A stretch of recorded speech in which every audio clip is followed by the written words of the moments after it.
list of Betty's friends and business associates, including a local furniture maker named Jamie Sabola. How do you know Mrs. Crossman?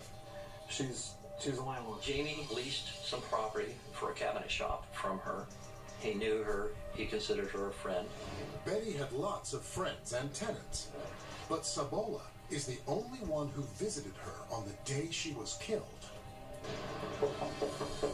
Mr. Sabola was at her house at 10 a.m. and he got no answers, so he left, and then he returned back at 2 p.m.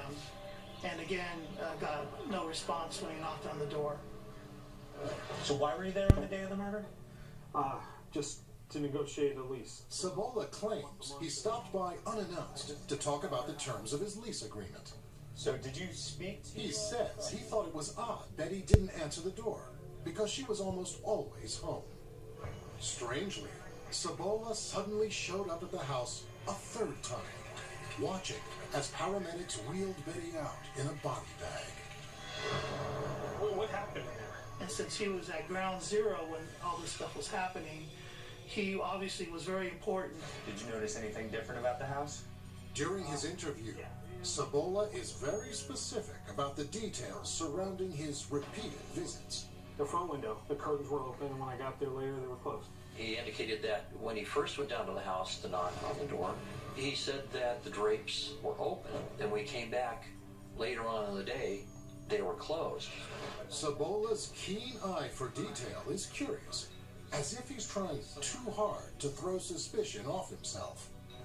Throughout the entire interrogation, Sabola holds back on a key aspect of his relationship with Betty. I'm going through Betty Crossman's bank statement. Then we found out that he had a $1,000 loan that he didn't mention to us from her. Which gave Sabola a very good reason for wanting to see Betty dead. Whatever happened there, man, has nothing to do with me. After all, no one actually saw Sabola at the house. Is it possible he got into a dispute over the money he owed Betty, became enraged, and settled the debt by killing his landlord? Mr. Sabola, we know about the loan. When confronted about the loan, Sabola has a ready defense. It's no big deal. I took care of it anyway. Can you prove that? Sabola returns to detectives later that afternoon with proof that his debt had already been settled. He had a cancel check that showed that he paid the amount back several months prior to the murder. So that, in our minds, said he's not a viable suspect. Sabola also cooperates fully with the officers, and with no physical proof, he falls to the bottom of their suspect list.